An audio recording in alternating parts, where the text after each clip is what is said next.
Science April 22, 2023 34 PM EDTJane Goodall sees a direct line between the global coronavirus pandemic and humanity's disregard for and mistreatment of nature. We are all interconnected, the famed primatologist, and a leading voice in conservation efforts, told the PBS NewsHour. And if we don't get that lesson from this pandemic, then maybe we never will. Goodall's decades of research into chimpanzees in Africa is the subject of a new documentary, Jane Goodall, The Hope, which will air April 22 on the National Geographic Channel.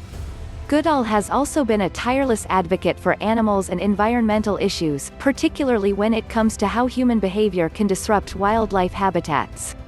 Many infectious diseases that have emerged in our lifetime, Zika virus, MERS, Middle East respiratory syndrome, AIDS and Ebola, among them, have stemmed in some way from human interference with wildlife and their habitats, creating the conditions that allow new viruses, like COVID-19, to spill over from animals to people.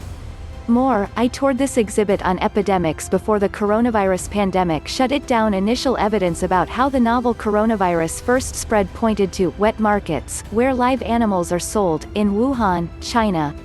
Goodall said it's our interactions with animals and the environment that had led to the global pandemic, and I just hope that when this is over, we're wiser.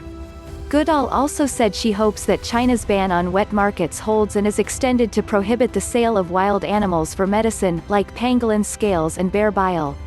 We mark this 50th anniversary of Earth Day with Jane Goodall, one of the world's most renowned scientists and environmentalists. Jeffrey Brown talks to Goodall about her career and mission, and the pandemic that has brought modern civilization to its knees. Understanding the origins of the coronavirus. Goodall also said officials ought to tamp down animal trafficking because that brings animals in close contact with people at the markets they're sold. It's mistreatment of animals and exactly where the next pandemic might come from, if we don't pay attention to our behavior, she said.